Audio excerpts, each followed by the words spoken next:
you're right to talk about the statistics. I mean, the futures and options market in this country, far as I can tell, there's 120 million individual investors participating according to the last SEBI survey. And on average, they're losing about 1 lakh a year. And I guess you mentioned a little bit about it in your book that when you make a bad deal, you never talk about it. Yeah. But when it's a good deal, then you go brag about it to everyone, and then that becomes the norm. Social learning doesn't work very well because, as you correctly point out, people are very embarrassed to admit financial losses, but they're very pleased with their financial gains. When we want you as financial economists, so we're recommending that you get into the stock market, what we're saying is buy something like the Nifty 50 index fund, or buy something which has very low costs but gives you a broad set of stocks that you can hold in that portfolio. So you get the benefits of investing in the aggregate broad economy without necessarily dealing with the risks of any individual name. Insurance claims are difficult things. You have to assess it. You have to make sure there's no fraud and so on and so forth. But I think the question that people deserve to have an answer to is, when I'm buying this product, specifically for the purposes of getting paid out at some point in the future, I should have a very clear understanding of what I'm getting, what the historical performance of this company has been relative to another company, so I can compete. I can decide which one I want.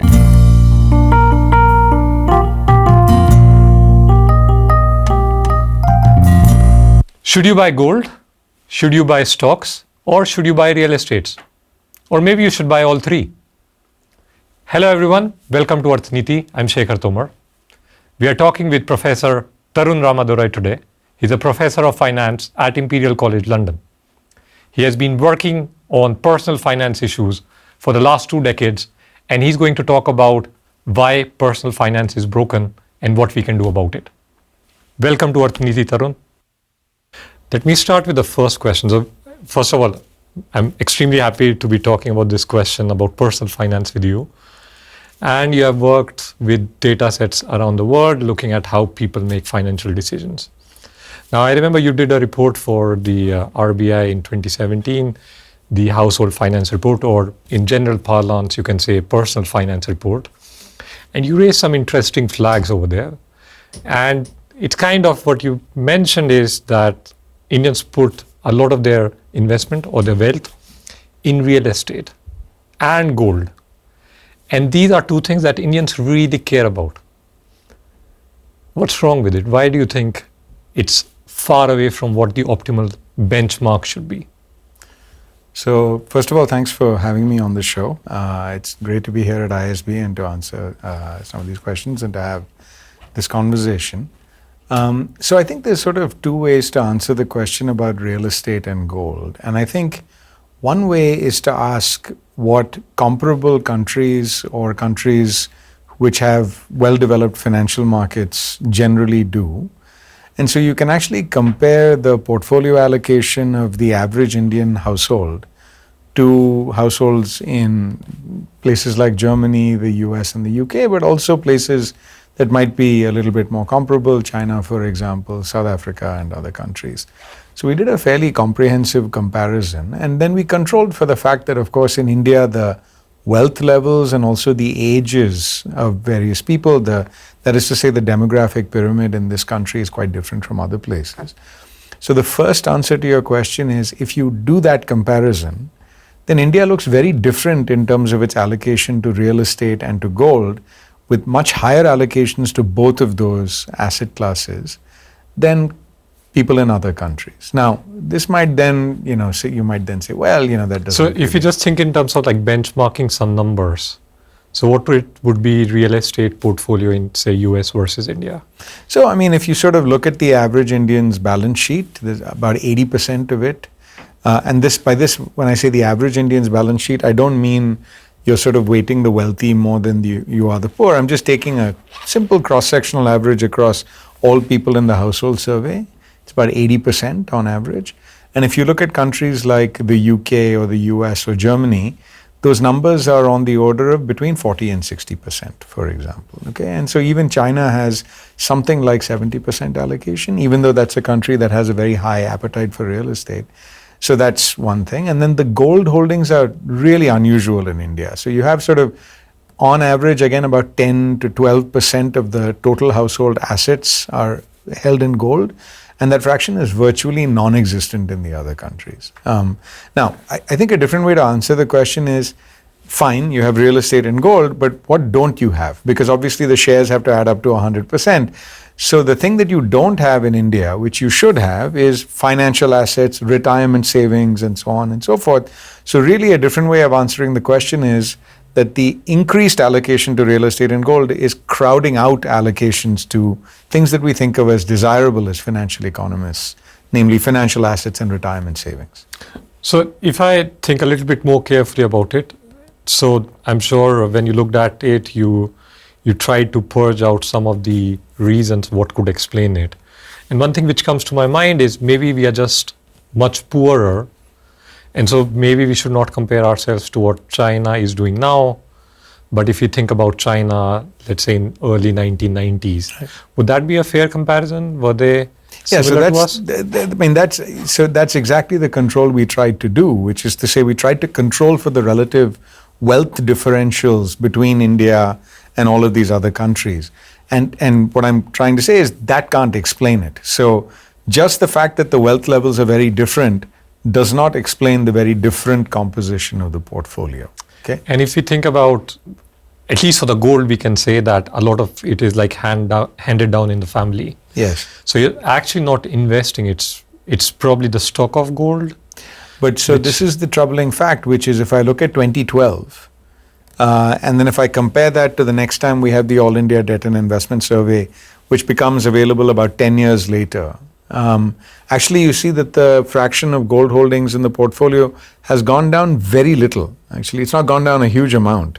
So it's not just the fact that it's a hand-me-down or whatever it is, it's that it's a very persistent allocation that, regardless of whether you're very old or very young, it sort of seems to be there in the household. And it's quite an unproductive asset if you think about it. So, but it's a consumption asset as well, like you consume it. It serves both the purpose. Sure, but the question is, should you consume 15% of your portfolio in it? The question is, if I derive utility from it, then to some extent, I don't know the number. What's the right number? So for example, to give you two examples, okay? So one is, the other thing, of course, that we did, and I think this is important, which is, I think what you're alluding to is that the differences may be differences across countries and so on. But even within a country, suppose you were to sort of just write down a very simple model about how people should transfer assets across time. We call it the life cycle portfolio choice model. It's a very simple model. But when you actually write down that model and you think about how much that gold holding is costing you, you're going to have to invoke a very, very large utility for that, okay? You're giving up a huge number of different things. And so I think the calculation we did in our report was that making three simple changes to people's portfolios, one is moving gold into more productive assets, the other one is taking on insurance rather than unsecured debt, and then the third one I think has to do with retirement savings, is that you can increase the average Indian's position in the wealth distribution who makes those changes quite a bit, but also the change is equivalent to giving people the same amount as you would give them in terms of annual income growth, real income growth in India, okay? So a different way of saying this is that by making these changes to your portfolio, you're able to generate expected returns that are on the same order of magnitude as the annual amount of real income growth that people are making over a decade, okay? So when you say, oh, maybe we like it, okay? The amount of liking it that you have to invoke, it has to be 1 year. It has to be a lot. Okay, so you have to be prepared to give up huge amounts of income in order to generate this. That's a different way of thinking about the order of magnitude of the issue that we're talking about here. And if you were to survey, I think usually this is what happens in these situations. If you were to survey the average Indian and you were to say to them, listen, what is your willingness to pay for these holdings? I would bet that the numbers that they would give you were probably far lower than the numbers that we find in terms of their holdings. It could also be said for some durable consumption, and now it's changing. It was not the case if we go back 10 years ago, but now if you look, the cars that we buy in India, they are much larger relative to the income groups, and firms are gradually, I don't have the hard numbers, but it seems like if you just look at the broad aggregate numbers, the SUVs in the bracket 10 to 12 lakhs, that are becoming more popular. So if signaling is a factor, if people really care about consumption, so maybe they should not even buy a 10 to 12 lakh SUV, but they do buy it relative to a cheaper car or a second-hand car. Maybe gold is doing something similar? Look, I mean, we have no argument with the fact that people should be allowed to consume however they want to consume, okay? So that's not a problem. But I mean, I think, for example, there's another worrying fact in the data, which is that people's inflation experiences at the age of 25. If you actually do an analysis of what was the inflation rate that they experienced at age 25, that correlates very strongly with the extent of their gold holdings. Okay, so people who experience very high inflation many, many years ago, in some cases. So if I compare a 50-year-old who experienced high inflation to one that didn't because they lived in different states, for example, then you find that the gold holdings are very different for these people. So it's clear that from the patterns in the data anyway, it's not just a pure consumption thing. And you're sort of pushing quite hard on this consumption thing.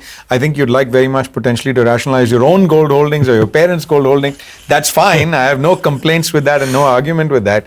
You're entirely I'm coming from a more libertarian side. No, I understand. I mean, that's fine. But what I'm trying to say is that the patterns in the data do seem a lot like there is some kind of precautionary motive or some fear of inflation, and not even a forward-looking expectations perspective on this, but a backward-looking inflation volatility you experienced many years ago seems to also influence your gold holdings. Now, look, I mean, I think, countries that have gone through this kind of phase, so there's also instructive to look at the history of how people have, so people used to invest a lot in these kinds of tangible assets in the past in many economies, but we've moved towards a situation where there's been greater financialization of these economies. And so, I think the explanations that you're trying to give are entirely demand-side explanations, okay? But it's entirely possible also that the supply side is not working very well, right? Which is, suppose the alternatives were a little bit more palatable, which they've become.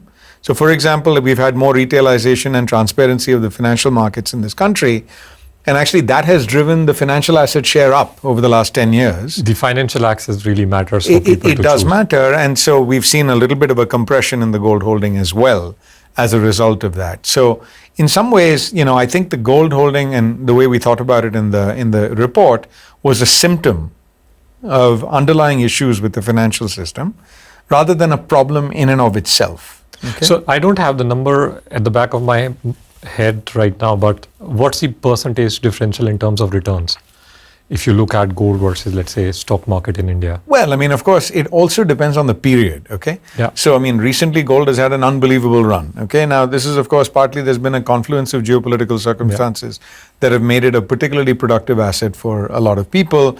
And now, it remains to be seen about how well it does, okay?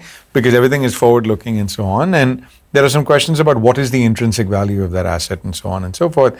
So I think rather than thinking about the performance of the asset, as financial economists, we don't think about performance. We think about contribution to a diversified portfolio. I'm sure that you remember Finance 101, which you teach your students. And if you do, then we don't think about this as, how much did it return? We think about the return to variability contribution, which is the Sharpe ratio, but not just the Sharpe ratio of the asset. We think about the Sharpe ratio contribution to a diversified portfolio of assets. And in finance, that's how we're supposed to think about things. Sharpe ratio, maybe if you can unpack it a bit. Absolutely. So the first thing that we think of in terms of the Sharpe ratio is what we don't want to think about is just the return, because the problem is that return could be achieved by investing in something which has a lot of volatility, moves up and down a lot, or something that has fairly limited volatility. So what we of course prefer is to get a high reward, which is a high return, but a lower variability. Volatility. So if you divide one by the other, this is what the Nobel Prize winning economist called the Sharpe ratio. William Sharpe, named after him, the eponymous ratio, sort of tells you what that contribution looks like. But then we can go one step further to other Nobel Prize winners, Markowitz, for example, who told us that what we should be doing is to codify the fact that article of folk wisdom, and much of economics is that you shouldn't put all your eggs in one basket. Okay, so diversification is an article of faith and actually works pretty well. What does that mean? It means that when you combine many assets together in a portfolio, you achieve diversification. And so what we then think about is not the reward to variability ratio of any asset in its own right. We think about how much it contributes to that broad-based basket of different assets that you hold in your portfolio. I'll come back to the diversification Sure. question, but just to finish our train of thought on this gold part. Yes. So consumption would probably not explain it. Yes. Have you tried to look what could be the other reasons? And another one you of course said is a supply side reason, Yeah. that there was not enough financial assets available. Is there anything else which is... No, I mean, Right. absolutely, there are cultural predispositions and there are reasons for people to hold these kinds of assets, I mean, which have historical circumstances associated with them. Of course, one practice that has been banned outright, which I think is good, is that gold was usually given as a dowry, okay? And now, of course, it's a practice that is no longer legal for very good reasons. And so that's one issue. Now, of course, gold has other features that are quite attractive, which is to say it can be a form of transmitting wealth through matrilineal form, which is to say not just going through a patriarchal system from father to son and so on, but also for a mother to pass to her daughter the kind of wealth. And that has been traditionally a way in which gold has been utilized. So certainly there are some good uses for it. I guess the point that we're making in the report is very straightforward, which is it's really hard to justify the extent of the holding that you have in gold. What do you think that of you see sovereign in gold bonds? Sorry? What do you think of sovereign gold? We advocate them in our report. We say that, look, if you're going to hold something and if you really feel like this is important, then hold it in a form that is linked to the performance of the underlying asset without actually having to physically hold the gold. Because as we know, even the physical holding of gold generates huge amounts of risk associated with it. For example, the purity of that particular asset needs to be assayed. And it's not entirely clear, okay, whether you're getting a trained practitioner to do that or not. There's a lot of poor dealing that goes on in that marketplace, and that's a problem. Having a physical asset in your home makes you more vulnerable to theft and to a lack of being able to store it properly. It's really hard to carry from one place to another. So all of the things that we think about that are very good reasons for us to have financial assets is also reasons for us not to hold gold, because we invite all kinds of bad consequences as well when we hold this asset.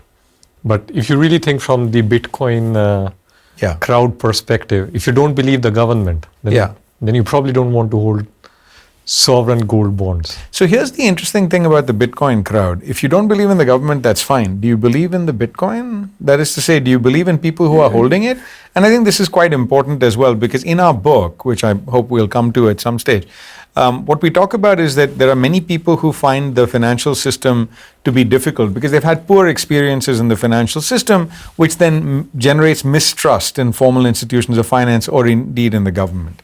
What does that do? It drives them towards alternatives, keeping money under the mattress, borrowing from family and friends, going to outside the formal financial system to money lenders, or getting into things like crypto, okay?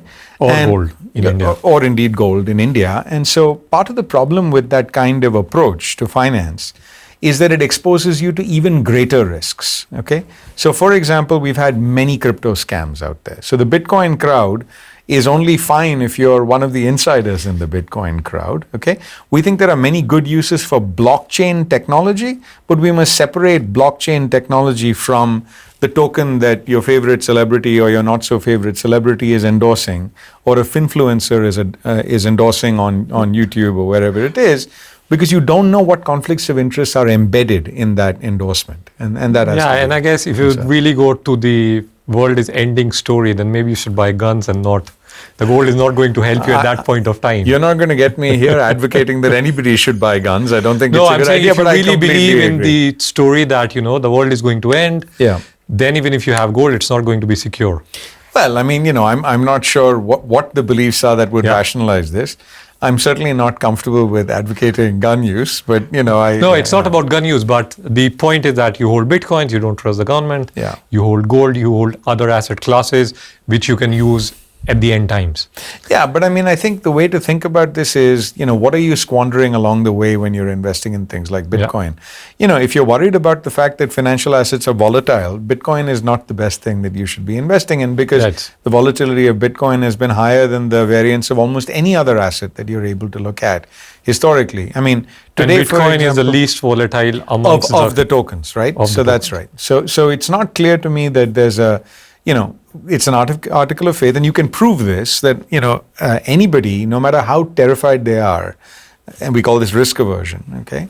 As long as the bet that you're taking has some positive return that you expect that it's going to give you, you should be taking at least a small amount of that bet. So, you can prove this, you can write this down. There's lots of different ways in which you can show this. But the thing that you have to remember about that is that assets like Bitcoin, I'm not even sure there's a positive expected return on these assets. It's not clear, at this stage. So, I think until there's sort of some reason to believe that those assets are actually going to be productive sources of value going forward, it's a little bit difficult to rationalize that as well. Much like gold. I mean, but there I do have some sympathy with the perspective that gold has many other potential ornamental uses, religious uses, and so on and so forth. I'm not arguing with that. I'm just saying that the level that we're seeing here seems out of all whack with anything we can explain. But if we stick with the levels, then real estate in India is of a completely different order. Order of magnitude, You don't have rental yields.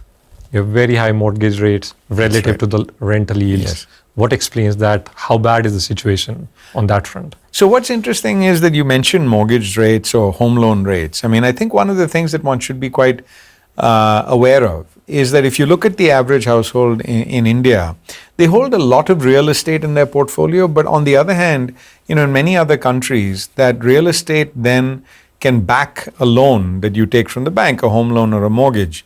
In India, you have very low mortgage penetration. So actually the amount of home loans that households hold on their balance sheets is very low relative to the amount of real estate that they're holding. So another way of putting this is, they're taking a big bet on they have a lot of home equity on their balance sheets. Now, of course, they're not taking a big leveraged bet on because they're not taking a lot of mortgages. I have a question on this. I don't know if you look in the report on this point, but are people really buying houses, and even when you buy, you don't take mortgage? Or again, the housing market is kind of constrained, it's handed down in the family, so although you see it's 80% of the portfolio, but you're just living with your parents, and the parents pass it on, and then if there are multiple siblings, you basically draw a line, and then you just divide the house, etc., etc. So it turns out to be both. Okay. It turns out to be both. So certainly there is a big predominance of intergenerational households, and we see a lot of that. And you're quite right that one of the big things that goes on is that you have joint family structures. Essentially, there is a house that's kind of being handed down across the generations, but also there's a sort of retirement savings plan that's going on inside the household because sort of the young, able members of the family are earning income that is then essentially being passed on to subsidize the retirement savings of the older generations in the family. Now, that's a family structure that has worked for many, hundreds, if not thousands of years. But at the same time, the world is changing and people are starting to live, situations where job offers may come in a faraway place which forces you to move somewhere else.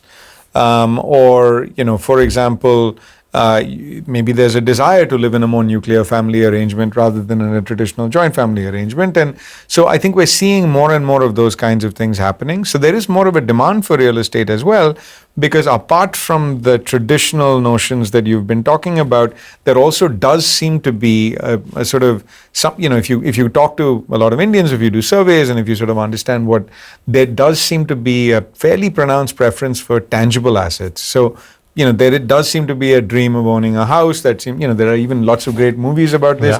Khosla Ka Ghosla is a classic example, but there are many such examples of this.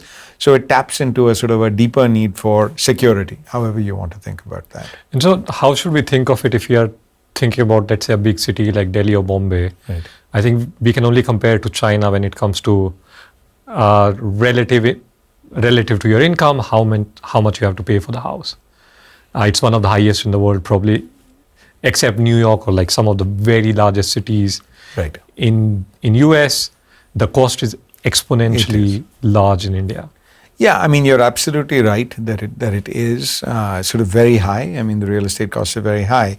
I mean, I think one of the things that's a cautionary tale is what China has been going through over the last 5 or 10 years, which is to say there's been a huge overinvestment in real estate also in China over the past 10 years. And then when the real estate bubble burst, that has generated huge problems for the average member of society, because real estate prices have had to come down very dramatically with often very painful consequences for a lot of people. So I would just say, now of course, part of this may also be a symptom and in equilibrium, in the market, many different things go on. But rental rates and housing availability are all determined simultaneously. So, it may be the case that you're right that you can't get much of a rental yield on these properties, but then on the other side, that means that maybe it's a good deal to go and be a renter in these markets, right? Rather than to want to purchase at these very high valuations that seem to be so high that they're not justified by the rental yield that you're getting in these markets. It's funny because you have, at the same time, you're saying the portfolio is very heavy, and there is at the same time affordability crisis. We don't talk about it so much in India. Yeah. I think it's much more talked about in the US and in other economies, but I think that's in India as well. It is. So if you are asked, okay, which side would you lean? What is the optimal way out of this situation? You'd say just go and rent probably. Yeah, well, I think it's also important, and I think one of the things we say in our book is there's a strong role for policy with these things, right? So, which is to say, how do you create a situation in which the average Indian household has the ability to afford the housing services that they wish for? Now, one policy that people have tried in the past is you encourage home ownership, okay? Now, it's fair to say that given the 80% allocation that we talked about, maybe that's not as much of, on the one hand, of course, you might argue that there are many households that don't even have a small plot of real estate that they can call their own. On the other hand, there are countries in the world which have extremely low rates of home ownership but do great. So Germany is one of those countries where the rate of home ownership is substantially below that in the Anglo-Saxon world. Okay, so 79 to 80% of households in the UK or the US own their houses. In Germany, that number is more like 40%. Okay. But yet they live great lives because they have long-term rental contracts that actually work extremely well. There are some rights that tenants have in their ability to make alterations to the property. But that kind of change of contracts has to happen as a matter of policy, right? It's very difficult to sort of introduce that kind of thing without actually having some kind of regulatory move towards encouraging a slightly different equilibrium of that type. Right? So I'll put you on the spot a little bit here. Thinking from the China angle, yes, because they did not have many assets to invest in, people were buying homes. And they had like 2, 3, 4 homes. Yeah. The situation is kind of similar in India. People who can afford, they're probably buying multiple homes. Do you think probably it's the right time now to think about, okay, if you go beyond 2 homes, 3 homes, you're going to charge much higher tax rate on it? I think there is also already a tax it is true that the tax system encourages home ownership in the sense that if you were to sell a house, as long as you roll it back into another house within 3 years, you get exempt from taxation, right?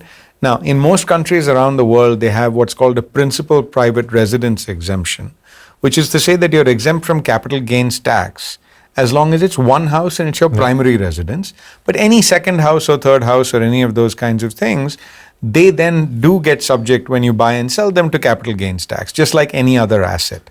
But I think even on the registration side, in some places the registration costs, they just scale up as the number of properties go up. That's right. And so I think one of the things that you want to ask yourself, without committing to a specific point about tax policy, although it must be said that tax policy can sometimes be very helpful as an incentive in getting people to change their incentives to make decisions that we might think of as being closer to optimal. But let's take a very simple example, which is you might then ask the question, why does the taxation system privilege real estate relative to other classes of assets? Which is to say, suppose you own, 1 stock or 20 stocks, capital gains taxation is the same. Yes, there is short-term and then long-term capital gains taxation, but with real estate, if you own 1 house or 20 houses, you basically suffer no tax as long as you're constantly rolling it back into a real estate portfolio. So there are some questions about how you asymmetrically treat different categories of assets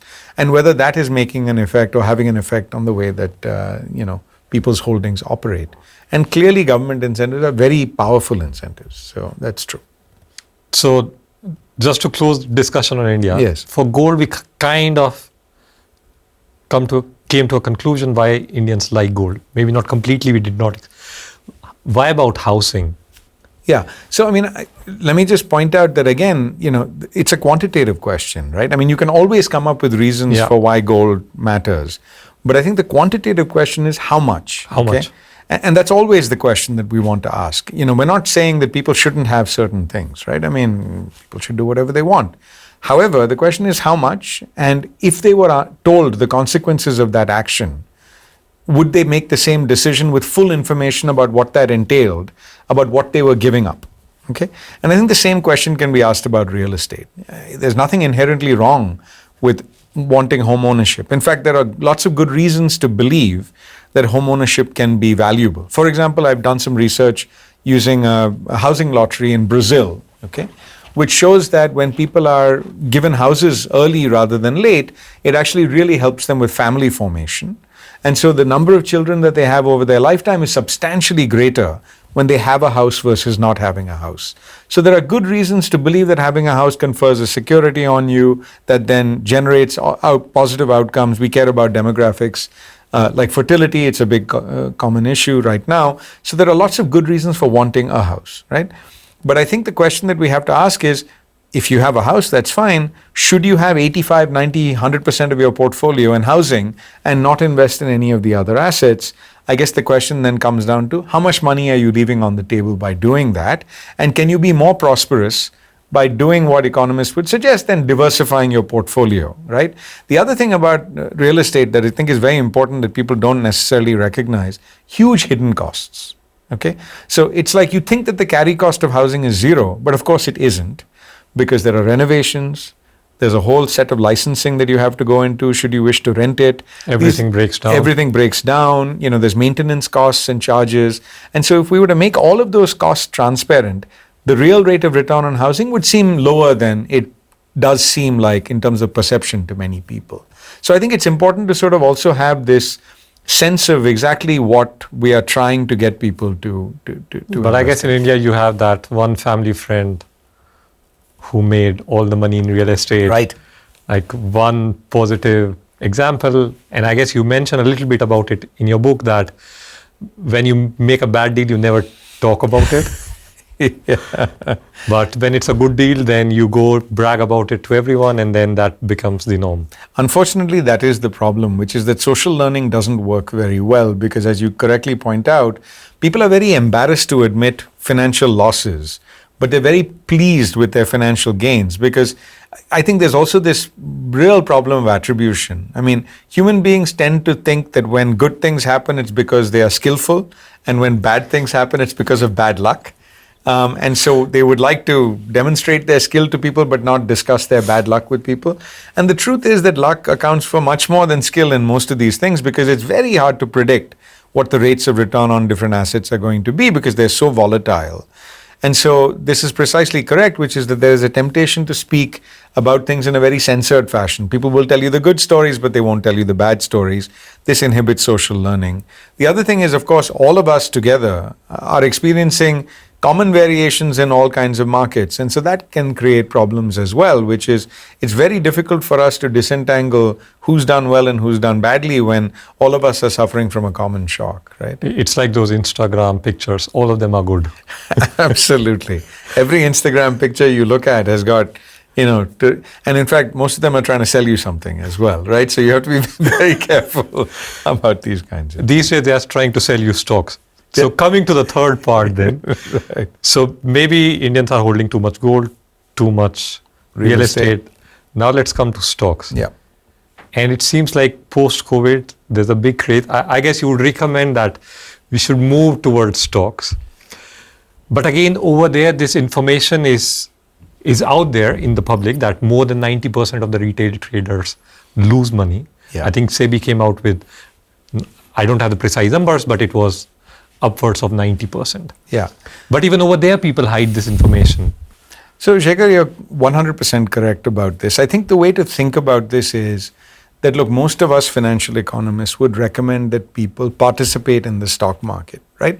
But when we talk about participating in the stock market, we're talking about something very specific, which is we're saying that you should buy a broad-based index of many different stocks and hold it and then rebalance it according to your age, maybe according to your wealth level. Now, what you said is very cryptic already to a lot of I'm happy to common people. decode that a little bit further. So you're quite right to push me to be a little bit more transparent about this, but let me try and see if I can explain that. So once again, what we're saying is when we want you as financial economists, so we're recommending that you get into the stock market, what we're saying is buy something like the Nifty 50 index fund or buy something which has very low costs but gives you a broad set of stocks that you can hold in that portfolio. So we're saying just buy an index fund of some type. Don't go for single stocks or single name stocks because they have huge amounts of volatility. And again, by combining multiple stocks into a portfolio, what you're getting is you're getting rid of a lot of the variation because sometimes when one company does well, another company does poorly, and so those things can cancel out. So you get the benefits of investing in the aggregate broad economy without necessarily dealing with the risks of any individual name, right? So tomorrow the CEO could get fired, day after tomorrow there could be a scandal in that particular company. So if you're holding a single stock, you're really exposing yourself to that source of risk. But if you're holding a broad-based index, then you're really killing off a lot of that risk and you're really getting the systematic component, and that you're much more happy with that, right? But I mean, I'm sure the finance professors are giving this information for the last 50, 60 years. Absolutely they are. But if you go and check online YouTube videos, people would probably listen to Warren Buffett, who would say it's stupid to buy too many stocks. If you know this company is going to do well, you should go all in. And I would say both Charlie Munger and Warren Buffett, they have said it multiple times, it's completely stupid.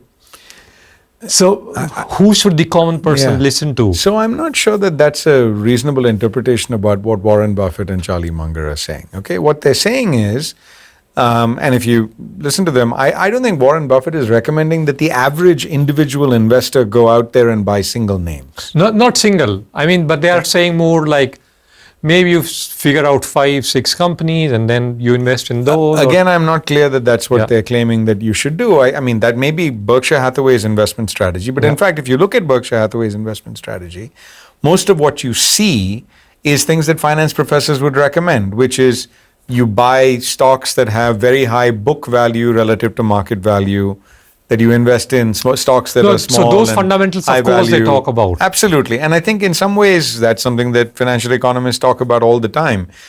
The other thing I should just point out is that one of the great victories of financial economics in the world is that in America and in many other countries around the world, because of the statements of financial economists, people are moving much more towards passive index funds and away from active management. In fact, you know, it used to be the case that 20% of the US stock market was index funds. We've now moved to 60 to 70% index fund holdings. So that's been a great victory.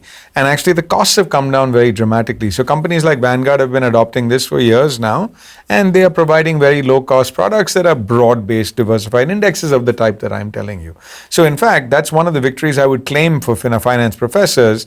So when we say these things, we should also be aware of the fact that finance research has influenced practice in this way, quite importantly influenced practice in this way. I should read up more on this, but are there any pitfalls for this kind of passive investment? Because it seems like no matter where the economy is, no matter where the investment should be, you are blind, you just send that money to Vanguard every month, and then they just have too much liquidity to do whatever they want. I don't think that's the way it works. I mean, it's like, I think it's absolutely reasonable to think about the fact that the absorptive capacity of the economy is sufficiently high to take all of that, especially in the largest and most liquid. But I guess it did not matter when it was only 10% of the overall portfolio. But as you go towards a higher limit, then...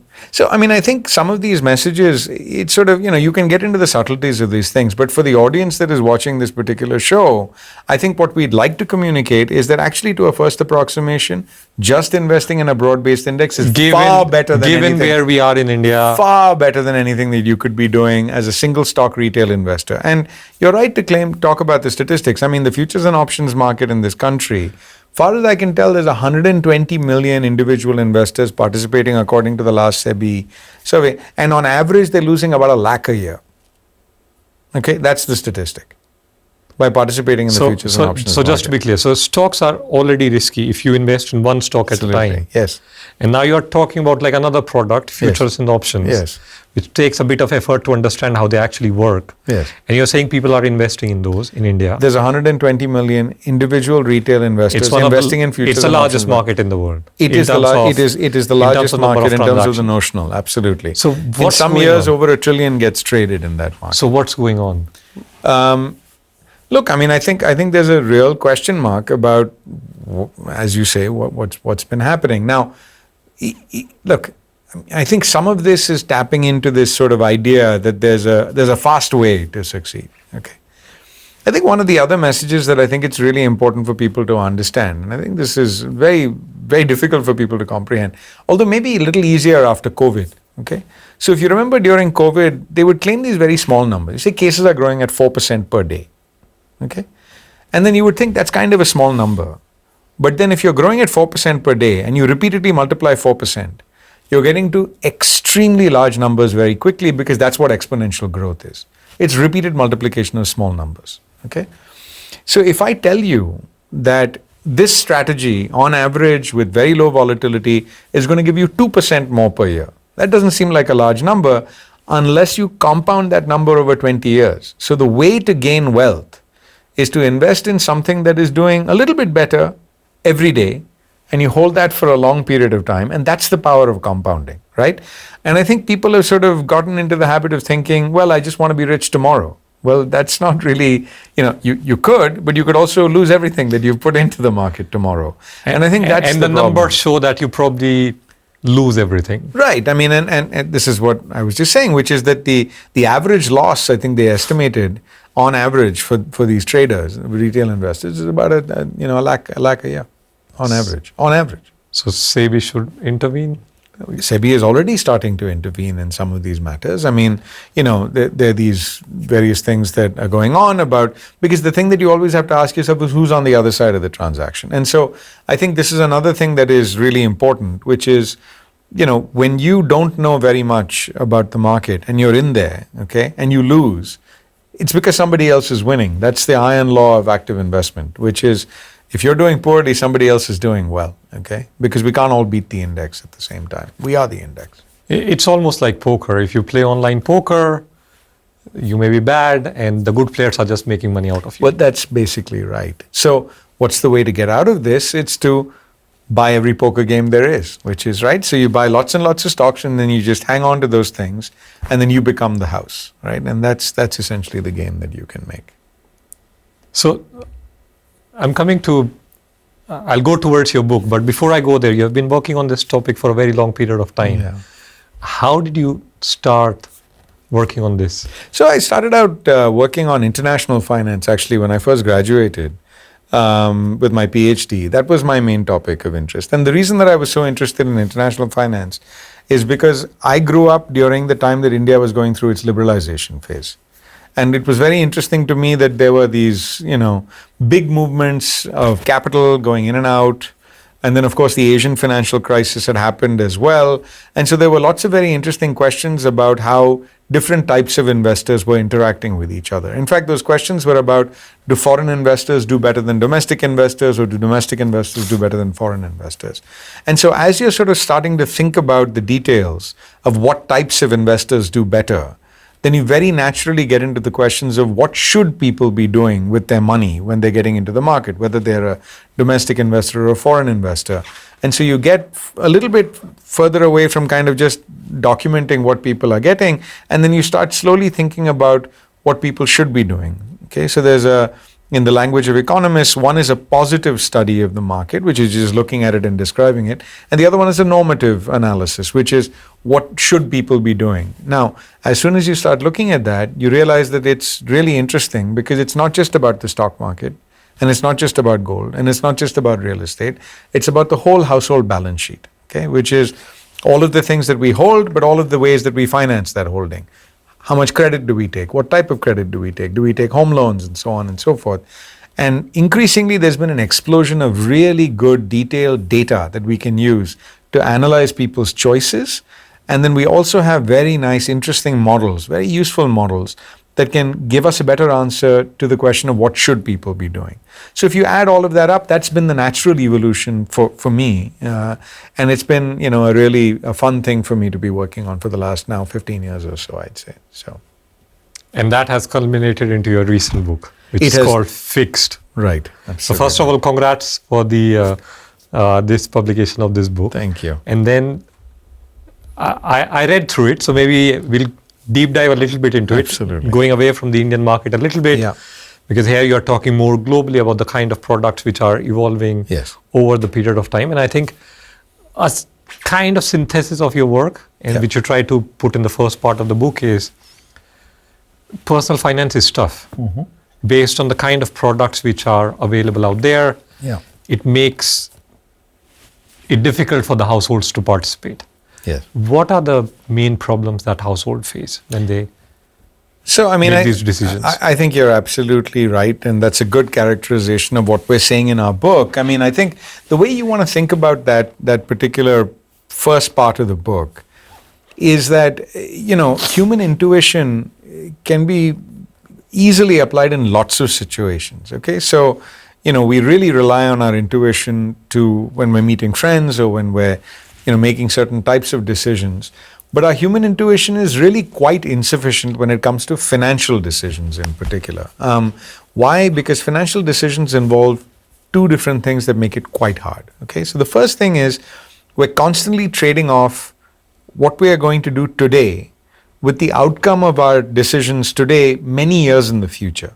So just think about saving for retirement, right? So we make a decision today and the consequences of that decision only materializes 20, 25 years from now. It's so far away, we can't visualize it. It's really hard to visualize a decision that's so far away. Now, of course, the thing that makes it even more complicated is that there's a lot of uncertainty about the outcomes, right? If I knew predictably that I could just stick my money in a fixed deposit at 9% and that would be great. Now, of course, that relies on the fact that I know what inflation is going to do over the period. I have no idea what inflation is going to do. It could be extremely high, it could be extremely low, lots of scenarios in between. If I were to invest in stocks, again, I know that over the long run it's going to do a really good job for me, more so than fixed deposits. But at the same time, there is going to be some uncertainty about what that decision yields. When I make a mortgage or a home loan decision today, I take on a rate today, but there's a variable rate in many of these cases. And so then I don't really know what the path of those rates are going to be. So these are difficult calculations for me to make. In some cases, as difficult as any calculation a corporation has to make. And in a corporation, you have an entire department doing these calculations, while when it comes to making a personal finance decisions, you are on your own. Now, the thing that makes it even more complicated is that there's a huge amount of work, very good work in behavioral economics, that says that the way that we make these decisions is quite complicated, okay? Which is to say, there's one characterization, which is that we sit down, we write this all down, and we make a very careful calculation. Maybe we get a spreadsheet together and make these calculations. That's very far away from the way that most people make these financial decisions, which is to say, they may ask their friends, in which case they get a totally biased perspective, as we were discussing earlier, so that may be one reason. Maybe there was some experience in the past that told them that this was the right thing to do, so they anchor on that experience rather than making a forward-looking calculation. You should always make a forward-looking calculation rather than a... Yeah, you should not think, this stock gave me 100%. 100% in the past, so I should invest in it in the future. So clearly you shouldn't be doing that. So that's another thing. And then the other thing is that, sometimes we don't really set the way that we are thinking about a problem very well. In the language of statistics, you would call this your prior belief about something. Usually what you do is when new information comes along, you take that new information, you take your previous belief, and you kind of weight those two things. You give kind of less weight to the new information because you have all kinds of information that's gone into the construction of your prior belief. But actually what happens is people then just overweight the new information, and then they start pushing too hard and doing things that are much bigger than they should, making larger adjustments. So there are lots of reasons why human intuition is just not sufficient for the kinds of calculations that we're asked to do in finance. So one thing that you did not mention in the book, which is, it's also probably boring. And it's more like, every time I talk to my wife, she's like, you do it on your own. Yeah. I have nothing to do with it. Yeah, absolutely. So how can you make it interesting? Of course, you can have Instagram videos and these cool influencers flashing their money and their cars. Yeah. So, of course, there is some good part about it, which is they are making it accessible, they are making it nice and trendy. Yeah. Now, I mean, I think this is part of what we talk about in the book as well. We do actually mention the fact that it's very boring to shop for financial products. Okay, we like shopping for sneakers, we like shopping for music, we like shopping for jewelry. There are many classes of goods that and you basically go and shop for. what you like. Absolutely. But financial products, it just seems absolutely everyone dull. has to buy. Completely correct, and in fact it's going to have far more important consequences in your lifetime well-being than the sneakers you just purchased, for example. But yet people spend very little time on this. As you correctly point out, it feels like a hassle, it feels boring, it feels painful, it feels like you're forced to do something unpleasant. What happens as a result of that is we say that people just keep putting off these financial decisions. They become very intermittent, okay? So you just don't do it immediately. But then you let the problem build up until the point at which you absolutely have to do it. And then, rather than making a very cold, calm calculation at that stage, people will often just react emotionally. Oh God, I've got to do this thing, okay? And then they will just take the first decision that they have to in order to avoid dealing with the hassle any longer, or the problem is built up in such a way that it becomes a very painful, stressful, emotional decision. And so you're quite right that, if you add the kind of tediousness of the calculations that you have to make with the importance of the issue that you're having to deal with, it is a toxic cocktail that results in very poor decision making. But one other thing you say in the book is you need to know maths. And we know maths is tough. Yeah. Now, I mean, I think the point is that, and we try to make this point in the book, is that it's not necessarily that you need to know maths. It's that you're quite right that that is required for making financial decisions. But actually, in some ways, the decisions are made harder than they actually are, which is to say, if you were to, there is a way in which in capitalism you expect that the market is going to solve for these problems, right? You hope that actually the power of competition is that the supply side is bidding for your business and they're going to try and give you the best possible price, okay? And give you the highest possible quality at the lowest possible price. Because they're all looking for a share of your wallet. And someone will give you the best product. Someone will give you the best product because there are incentives in the financial sector to give you the best possible product. Those incentives don't work well in finance. Because of the fact that we make such poor decisions, that these decisions are so tedious, we don't shop. What does that create? It creates the space and the wrong incentives, which is that the financial sector responds to the fact that we are asking for the wrong things. The financial sector doesn't give us what we need, it gives us what we want. Okay? And that is a problem because what that does is it perverts the power of capitalism. It makes capitalism push you into corners where you shouldn't be operating, because essentially what's happening is that firms are competing for your business by giving you really the wrong stuff, rather than competing for your business by giving you very high quality products at a low price. And that's a serious issue.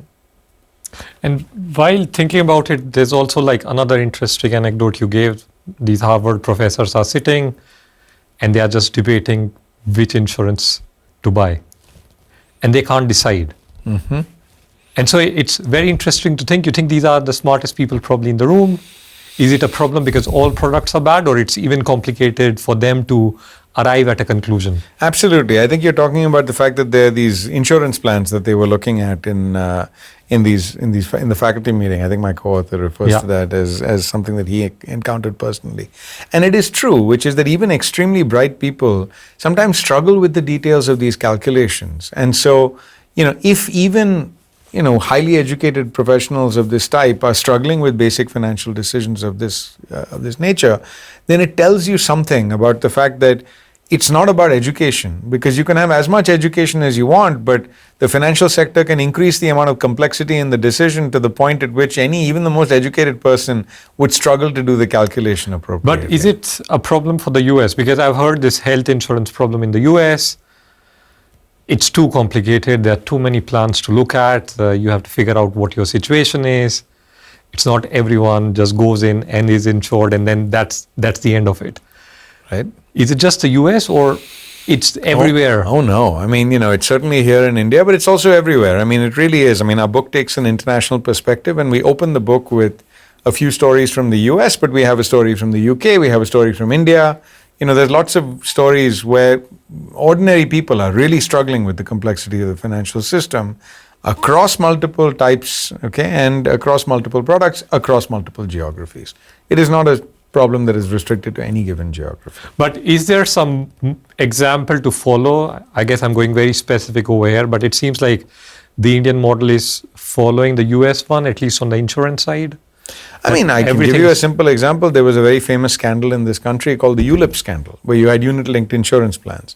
Essentially what this was is it was sold as if it was an insurance product, but at the same time it was sold as if you were doing an investment. Okay, so you're bundling, and bundling is a really terrible principle. And so, we tell the story of this gentleman who actually goes in to buy something from a state-owned bank, and then what they do is they sell him this product, and he keeps asking for his balance on the product because he's thinking that he's made an investment, and they keep saying, no, we'll get back to you, and in the end, it turns out he has no money. His entire investment corpus is gone because no one told him that in the fine print is that we're going to deduct premiums every year. And you're not going to get any. And so essentially his entire corpus just dwindles to nothingness at the end of it. He sues the company, and then he eventually the financial firm, and then he finally gets back the money. But again, we're still in court as far as this thing is concerned. So, there are these complexities. But if you ask the insurance people even now, and I've talked to quite a few of them, they're like, but these people would not participate if you tell them it's just insurance. So you're doing some good. Yeah, look, insurance is a very difficult product to sell. Nobody disputes that fact because, the psychology of the average individual is, look, I just keep paying you premiums, and then what happens? And the answer is, in the best case scenario, nothing happens. You just pay me the money and that's that. But that's what insurance means. It means that when the really bad outcome comes along, that's when they're going to support you, okay?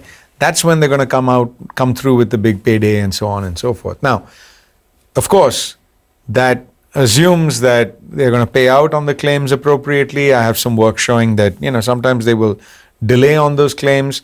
We've been asking for many years across multiple committees, including my own, to have insurance companies very transparently publicize their claim statistics. They won't do that.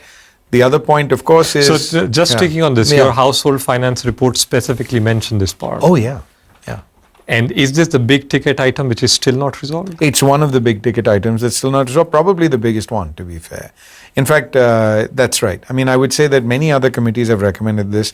The Sumit Bose committee recommended this, on which, some of the participants in our conference sat. Is it just because of LIC?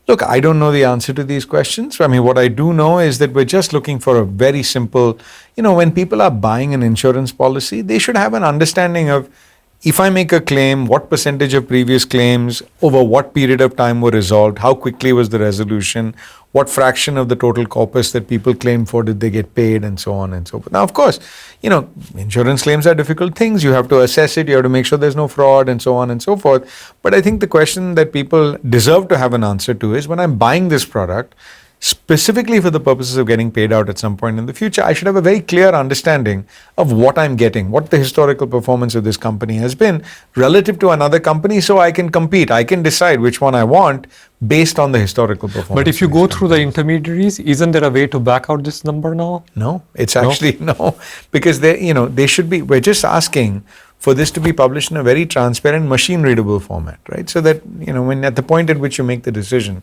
you're able to assess very clearly what the benefits are of any given product. And that's still extremely hard to do. So the way I read it, which is, there's a lot of math, products are complicated. You don't put it in the book, and I don't know, I'm an economist, so I should not talk so much about, I think the greed element is there, which I did not see in the book. But I think for a lot of these things, what complicates is also but if we put that aside, let's stick with the first two parts, which is that maybe it requires some cognitive load, but what makes it worse is bad products. Right. And your book spends a lot of time on that, gives a lot of examples of bad products. Yeah. And then the last part is about how do we solve this problem? And you think there's a big role for the government? Yeah. In the sense that you say we should not be doing nudges. Yes. But we should be shoving these companies. Yeah. So maybe you can tell us a little bit about how to solve this issue. Yeah, I mean, I think the thing to sort of begin with is to say that we feel like there is a big role for the government, but we should be very clear about what that big role is and how limited that role is and in what capacity it operates. I think a sort of, a less detailed reading of our book might make people come away thinking, oh, you guys are, all you're interested in is having the government come in here, okay? I think we're very clear-sighted about the fact that governments are not the providers of choice, right? The private sector is far better at innovating, at reducing prices, at competing on that stuff, on increasing quality. They're very good at competing if you tell them the right parameters to compete upon, okay? And I think that's the critical bit, and that's where we think government should come in, which is to say, the government should set very clear guardrails and say, these are the types of products we want to see. No hidden fees, no bundling, no increasing confusion, no increasing complexity. Let's give people a very simple, plain vanilla product. You can create it using company A, company B, company C. All of you guys get to compete, but then you compete on the basic template that the government provides. And then on the basis of that template, the average individual can shop across different companies, and then capitalism operates in the usual way.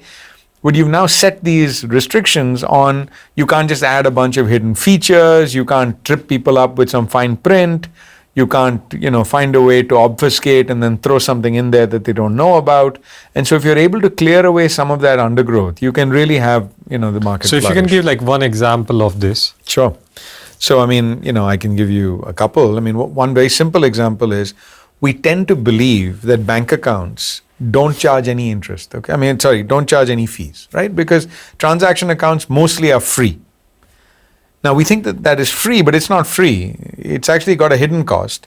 And the hidden cost is the fact that they don't pay interest on your balances on your checking account, okay? Now, you might not think that's a large sum, but it turns out that for many people, it's a very large sum. Because when interest rates are very high, that cost is going up a lot. And so companies, financial firms are banks are making profits off of that. And when interest rates are very low, banks potentially are suffering a loss. So it's not good from the bank's perspective either. But, now, one thing that people should be doing more often is to keep switching bank accounts to find the one that offers you the best deal. But there are lots of statistics that show that people change their spouses more often or as often as banking. In the US. Everywhere. As banks. Sure, as they do banks. And so these relationships tend to be there for a lifetime, really. And for maybe not such good reasons, which is maybe we should reduce the amount of loyalty of that type and just have an increase in people just thinking about this as a good financial decision. So what we recommend is that people should be, the firm should have a bank account. It should pay you interest on the bank account, on the bank balance, and then you should have very transparent, open fee structures. Now, the good news is we already have that product in India. It's called PMJDY. It was introduced. It works extremely well. It has been seeded. 550 million accounts are out there. It's been a great success. But it's also meant, because of the introduction of that option, that all the other banking sector products have actually become a little bit better as a result of that, right? So that's a template that operates as an option on which you can price lots of other stuff. Many other markets need that, okay? But won't you be always behind the curve? Because we know the government, the bureaucracy, it's slow to move. And given how the progress is happening in terms of the new products which are being launched in the financial markets, they'll always be catching up to some extent. Okay, so let me ask you something. When you take a flight, okay, suppose there's a company that comes along and says, I'm going to get you to your destination in half the time, okay? Is that the only parameter on which you're happy to go? Me, yes. Yeah? Even if they tell you there's a 5% probability that the plane is going to fall out of the sky. Yeah, okay. Okay, now you're going to think a little bit harder, now I'm right? going to think a little bit harder. Because, say tell you there's a transatlantic voyage you can do, 2 ghanta mein ho I jayega. was thinking you would say you have to stand and then I'm fine. No, that is Ryanair and that's fine, whatever. There's lots of companies that do that. I have no problem with that. But I think the question that we have an argument about there is, in civil aviation, I think most people would order safety as being number one and then everything else as being second, right? Power is exactly the same. If someone tells you, I'm going to give you really cheap power, but once in every 10 days, there's a chance that everything goes off for 2 days, okay? There's a small chance, but it's a chance. It can happen. It can happen, right? You'll say, I'm never going near that company, right? So what I'm trying to say is, yeah, sure, financial innovation is all well and good, but there's different kinds of innovation, okay? There's process innovation that gives you the same product at a much lower cost. Civil aviation has been great in that respect because you have now bigger planes. They're still safe. They don't fall out of the sky, okay? And the costs have been coming down over a period of time. Okay, there has been some competition across the sector and so on. Now, you can argue that it doesn't work that well, but the number of people that you're transporting on a day-to-day basis is huge, vast. Yeah, but it's still a unidimensional problem, right? It's going from point A to B, and you're taking a plane, and everything is around that. Great. But that's not the same about financial Oh, yes, product. it can be, and that's the point. Absolutely, right? And if you think about medicine, that's another aspect of this as well, which is, think about, it used to be the case that the medical market was completely unregulated, right? So doctors would recommend cigarettes. No, they were the prospect of ads. You could see this. You go back into the archives and look at any ads for tobacco prior to 1923 or so in the US. How did they recommend? They said, hey, this is good for your throat, it soothes your throat. More doctors recommend blah brand than any other and so on. You can find all these ads. They're all available for you to look at. Now, what happened at some point was that they came in, the medical regulator thought that this was a really serious issue because it affects everybody. Okay, now you see the analogy. Finance also affects everybody. Everybody needs finance, right? Okay, now the second thing is, what kinds of categories of products are there?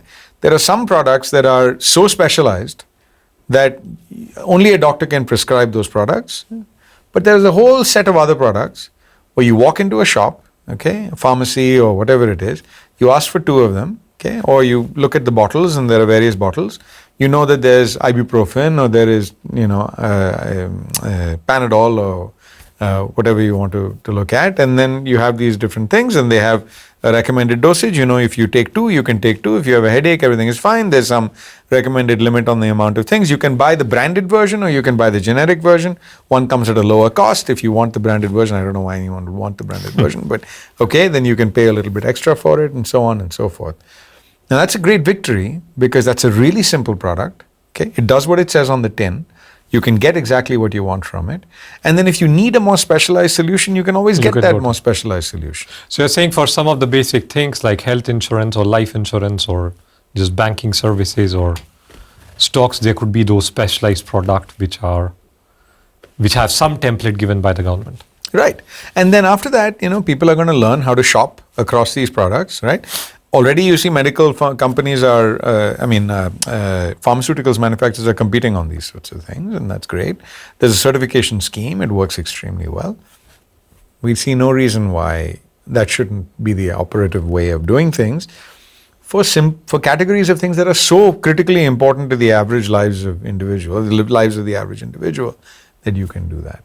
Going a little bit far away before we close the discussion. Yeah. So whatever we are talking about, and there's a lot of debate about AI, that it's going to change the nature of jobs. Yeah. I mean, we don't know. These are all unanswered questions right now. Of course. We probably need more research on it. But if you're really going in that direction, the way we think about finance, it's really going to change. Yeah. Have you given some thought about it, or what are people thinking about it? Yeah, absolutely. Right now? I mean, we have a chapter in our book called The Promise and Peril of Technology. And I think there's some lessons there that can be useful for AI. Now, clearly, it can be an enormous cost reduction, quality increase tool. Okay, and so then you're achieving the objective that you should achieve of delivering high quality at low price. You could have a chatbot that really takes your every circumstance into account and then fairly quickly decides on a more bespoke solution for you that suits your particular circumstances. That's great. That would be a terrific use of AI.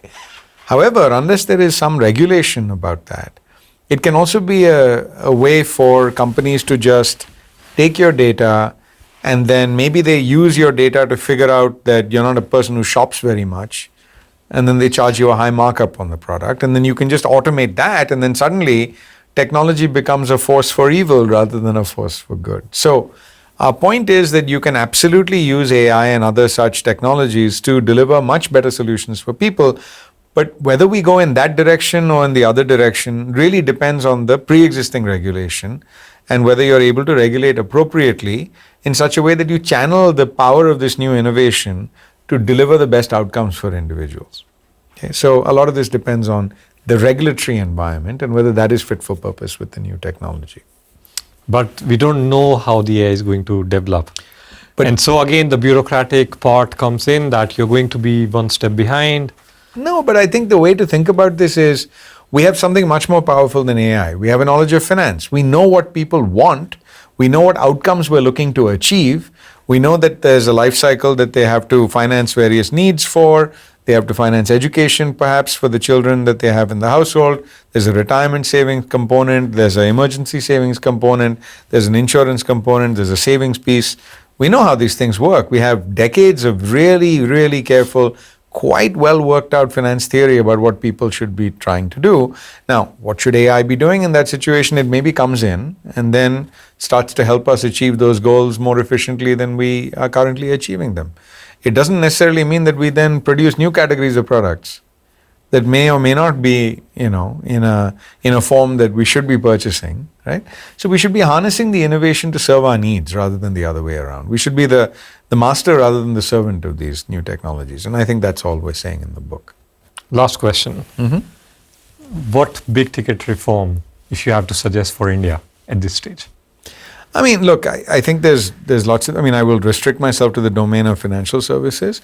And I think that, again, in our book, we have this idea for the starter kit that should be pushed out there.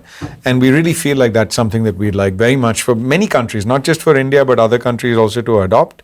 And so, to adopt the starter kit and push that forward would really be, something that we think is a very useful big ticket reform. The good news is in India, already there has been a start. There's been PMJDY, there's been Atal Pension Yojana, there's been, Jeevan Jyoti Bima, there's like a whole bunch of really good ones. And you can add to that by having a good home loans product, for example. That would be a simple addition to the starter kit, a very important addition.